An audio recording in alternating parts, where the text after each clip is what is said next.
মুমিনের জীবনের প্রত্যেকটা ক্ষণ, প্রত্যেকটা মুহূর্ত এটা তার জীবনের অমূল্য সম্পদ। তার প্রত্যেকটা চলাফেরা, প্রত্যেকটা কাজকর্ম এ ব্যাপারে তাকে আল্লাহর সামনে জবাবদিহি করা লাগবে। পবিত্র কোরআনুল কারীমে আল্লাহ সুবহানাহু ওয়া তাআলা বলেন, ফামান ইয়া'মাল মিসকালা যাররাতিন খায়রান ইয়ারাহ ওয়া মান ইয়া'মাল মিসকালা যাররাতিন শাররান ইয়ারাহ। কিয়ামতের দিন যে ব্যক্তি জাররা থেকে জাররা পরিমাণ, অনুপরিমাণও যে সৎ কাজ করবে কিয়ামতের দিন সেটা সে দেখতে পাবে। আবার যদি অনুপরিমাণ অসৎ কাজও সে করে তবুও সেটা তার সামনে ডিসপ্লে করা হবে, সে সেটা দেখতে থাকবে।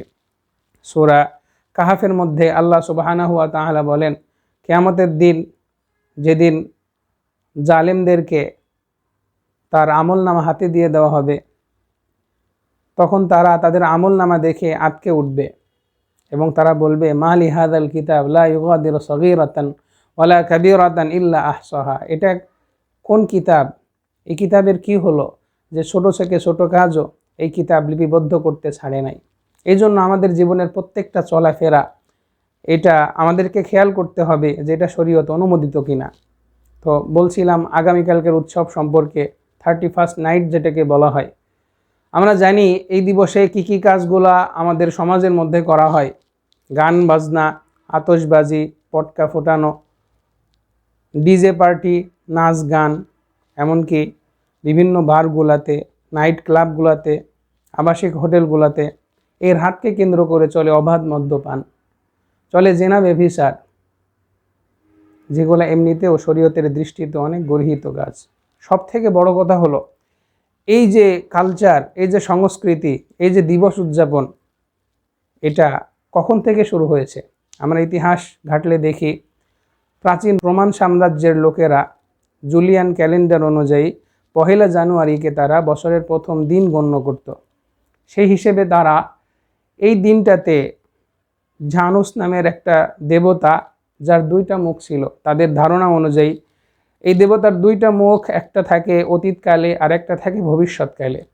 তাদের ধারণা অনুসারে তারা বিশ্বাস করত যে এই দিনটাকে যদি তার নামে উৎসর্গ করা যায়, আশা করা যায় তাদের অতীত এবং বর্তমান এবং ভবিষ্যৎ সবগুলোই তাদের জন্য কল্যাণকর হবে। এই জন্য তারা সেই দেবতার নামে এই দিনটাকে তারা উৎসর্গ করেছিল এবং এই দিবসটাকে ঘিরে তারা আনন্দ উল্লাস করত। সেখান থেকেই মূলত 1 জানুয়ারির এই সংস্কৃতি, এই কালচার চালু হয়েছে। আমরা না জেনে না বুঝে অনেক মুসলমানের সন্তানেরা আমরা এই দিবসটাকে নিজেদের উৎসব বলে মনে করেছি। অথচ নবী সাল্লাল্লাহু আলাইহি ওয়াসাল্লাম যখন মদিনাতে প্রথম আসে, হাদিসের মধ্যে এসেছে আরবের লোকেরা পারস্য সংস্কৃতির 2টা দিন, যেটাকে নাইরুজ এবং মেহেরজান বলে। নাইরুজ ছিল তারা বসন্তকে ঘিরে তারা নববর্ষ হিসেবে সেটাকে পালন করত। নবী সাল্লাল্লাহু আলাইহি ওয়াসাল্লাম জিজ্ঞেস করলেন, এটা কি দিন? তখন তারা বলল, এদের 2টি হলো বিশেষ দিন, যে দিনগুলোতে আমরা খেলাধুলা করি, আনন্দ উৎসব করি। নবী সাল্লাল্লাহু আলাইহি ওয়াসাল্লাম বললেন যে নিশ্চয় আল্লাহ তাআলা তোমাদের এই দিনটার বদলে আরও 2টা উত্তম দিন দিয়েছেন, যে দিনে তোমরা আনন্দ করবে, আল্লাহর ইবাদত করবে। সেই দিন 2টি কি? সেটা হলো ঈদ উল ফিতর এবং ঈদ উল আজহার দিন। তার মানে মুসলমান হিসেবে আমাদের আনন্দ করার আলাদা দিবস রয়েছে, আমাদের উৎসব করার আলাদা দিবস রয়েছে, যেদিনে আমরা আনন্দ করব, আমরা খুশি উদযাপন করব। আর আমাদের খুশিটাও এমন খুশি নয় যাতে বেহায়াপনা, অশ্লীলতা রয়েছে, যে আনন্দের মধ্যে অন্যকে কষ্ট দেওয়ার বিষয় থাকে। বরং আমাদের আনন্দ তো এটাই, আমরা ঈদ উল ফিতরের দিন মানুষকে সদকা দিয়ে, মানুষকে দান করে আনন্দে খুশি হওয়ার জন্য, আনন্দে সামিল হওয়ার জন্য তাদেরকে আমরা উপকার করি। আমরা ময়দানে বের হয়ে সবাই একসাথে মিলে ঈদের আনন্দ ভাগাভাগি করি, 2 রাকাত নামাজ আদায় করি, মহান আল্লাহর কাছে নিজেদের গুনাহ মাফের জন্য কান্নাকাটি করি। এই দিনে এমন কিছু করা আমাদের জন্য বৈধ নয় যাতে করে অন্যরা আমাদের আচরণে কষ্ট পায়। এই দিনে এমন আনন্দ উদযাপন করাও জায়েজ নাই যেটা শরীয়তে নিষিদ্ধ। গান বাজনা, অশ্লীলতা, বেহায়াপনা এটা ঈদের দিন কেন্দ্র করেও জায়েজ নাই। আর সেখানে আমরা বিধর্মীয় একটি উৎসবকে নিজেদের সংস্কৃতি বানিয়ে নিয়েছি। শুধু তাই না, এই বিধর্মীদের কালচার তো পালন করছি, আরও ভয়াবহ ব্যাপার হলো এমন পন্থায় এই দিবসটা উদযাপন করছি যেটা সরাসরি হাদিসের মধ্যে নিষেধাজ্ঞা আসছে। বিধর্মীয় কালচারের ব্যাপারে কোরআন এবং হাদিসে আমাদেরকে বারবার সজাগ করা হয়েছে, সচেতন করা হয়েছে। মহান আল্লাহ সুবহানাহু ওয়া তাআলা বারবার বলেছেন, ওয়ালা তাকুনু কাল্লাযীনা নাসুল্লাহ, তোমরা তাদের মতো হইও না যারা আল্লাহকে ভুলে গিয়েছেন। সূরা আলী ইমরানের মধ্যে বলেছেন, ওমা ইয়াবতাগি গায়রাল ইসলামি দীনান, যারা অন্য কোনো ধর্মীয় সংস্কৃতিকে গ্রহণ করে ইসলাম বাদ দিয়ে, ফালা ইউকবালা মিন, তার থেকে এটা গ্রহণযোগ্য নয়, ওয়াহুয়া ফিল আখিরাতি মিনাল খাসিরিন, কিয়ামতের দিন সে ক্ষতিগ্রস্তদের অন্তর্ভুক্ত হবে।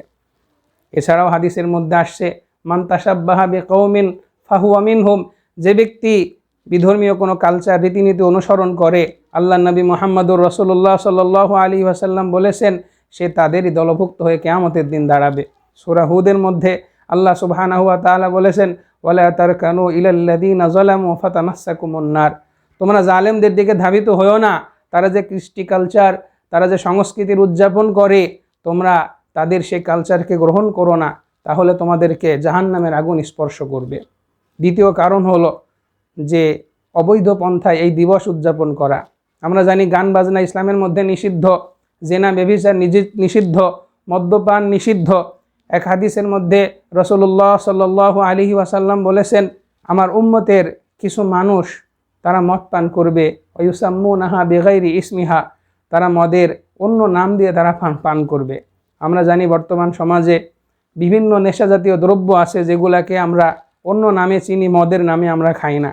ইয়াবা বলেন, গাঁজা বলেন, অন্যান্য যত নেশা মাদক দ্রব্য আছে সবগুলা অন্য নামে আমাদের যুবকের আজকে সেবন করছে, মাতাল হচ্ছে। আর 31কে কেন্দ্র করে এই মদ্যপান আরও বহুগুণে বৃদ্ধি পায়, এটা আমাদের কারো অজানা নয়। মদ্যপানের পরিণতি কী, সেটা অশ্লীলতার দিকে নিয়ে যায়, জেনা ব্যভিচারের দিকে নিয়ে যায়। যে এই দিনে কত নারী তার সতীত্ব হারাবে, কত পুরুষ এবং নারীরা জেনায় লিপ্ত হবে। নবী সাল্লাল্লাহু আলাইহি ওয়াসাল্লাম এটার সতর্ক করছেন, ওয়ায়ুযহাফু আলা রুউসিহিম বিল মাআযিফি ওয়াল মুগান্নিয়াত, তাদের সামনে বাদ্য বাজানো হবে, নর্তকীরা গাইতে থাকবে, নাচতে থাকবে।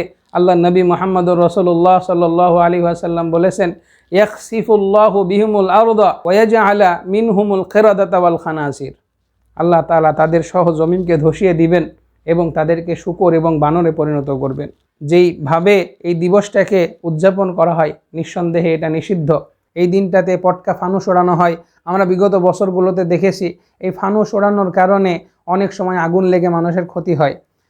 ডিজে পার্টি, গানের যে উচ্চ আওয়াজ সাম্প্রতিক সময়গুলোতে আমরা লক্ষ্য করেছি, হৃদরোগে আক্রান্ত ব্যক্তিরা এতে কষ্ট পান, অনেক শিশু এবং নারীরাও এতে হতাহতের শিকার হয়েছে, এমনকি মারা পর্যন্ত গিয়েছে। অথচ এটা স্পষ্ট নিষেধ। যেখানে অন্যকে কষ্ট দিয়ে কোরআন তেলাওয়াত করাও ইসলামী শরীয়তে বৈধ নয়, জায়েজ কাজ করাও বৈধ নয়, জিকির করাও বৈধ নয়, সেখানে কিভাবে উন্মাদনার সাথে উচ্চ আওয়াজে যখন গান বাজনা বাজানো হয়, বলা বাহুল্য এটা আল্লাহ তাআলার ক্রোধের অন্যতম কারণ। এই দিনে আরও সময়ের অপব্যবহার হয়, অর্থের অপচয় হয়। আমরা দেখেছি একটা পটকাবাজি ফোটানোর জন্য আমরা শত শত টাকা ব্যয় করি, অথচ আমরা দেখি আমরা ইসলামের জন্য, আমরা দরিদ্রদের সহায়তার জন্য, আখেরাতের জন্য আমাদের পকেট থেকে 10টা টাকা দিতে গেলে আমাদের কলিজা ছিঁড়ে যায়। অথচ অবৈধ উল্লাসের জন্য, আনন্দ ফুর্তির জন্য আমরা শত শত টাকা ব্যয় করতেও দ্বিধাবোধ করি না। আল্লাহর সামনে অবশ্যই এই অর্থের ব্যাপারে আমাদেরকে জবাবদিহি করা লাগবে। মহান আল্লাহ বলেছেন, থুম্মা লা তুসআলুন্না ইয়াউমা ইদিন আনিন নাঈম। তাহলে আমরা দেখছি নানাবিধ কারণে এই অপসংস্কৃতি, এই কালচার, এই দিন উদযাপন করা, এই রাত উদযাপন করা আমাদের শরীয়তে নিষেধ রয়েছে। এই জন্য আমরা নিজেরা সচেতন থাকব। আমরা আমাদের পাড়া প্রতিবেশী, বন্ধু বান্ধব সবাইকে অপসংস্কৃতি থেকে বেঁচে থাকার নাসিহা করব। যারা অভিভাবকগণ আছেন তারা এই ব্যাপারে অবশ্যই খুব বেশি সতর্ক থাকা দরকার। কেননা আল্লাহ নবী সাল্লাল্লাহু আলাইহি ওয়াসাল্লাম বলেছেন, আলা কুল্লুকুম রাঈন ওয়া কুল্লুকুম মাসউলুন আন রাইয়াতিহি। এমনকি হাদিসের মধ্যে আসছে 3 শ্রেণীর ব্যক্তি জাহান্নামে যাবে। যারা মদ পানে অভ্যস্ত, 2 নাম্বার যেই সন্তান তার পিতামাতার বিরুদ্ধাচরণ করে, 3 নাম্বার আদ-দাইয়ুস আল্লাযী ইউকিররু ফি আহলিহি আল খাবাস, ওই দাইয়ুস ব্যক্তি যে তার পরিবারের মধ্যে অশ্লীলতাকে সাপোর্ট করে, অশ্লীলতাকে স্বীকার করে, পারমিশন দেয়।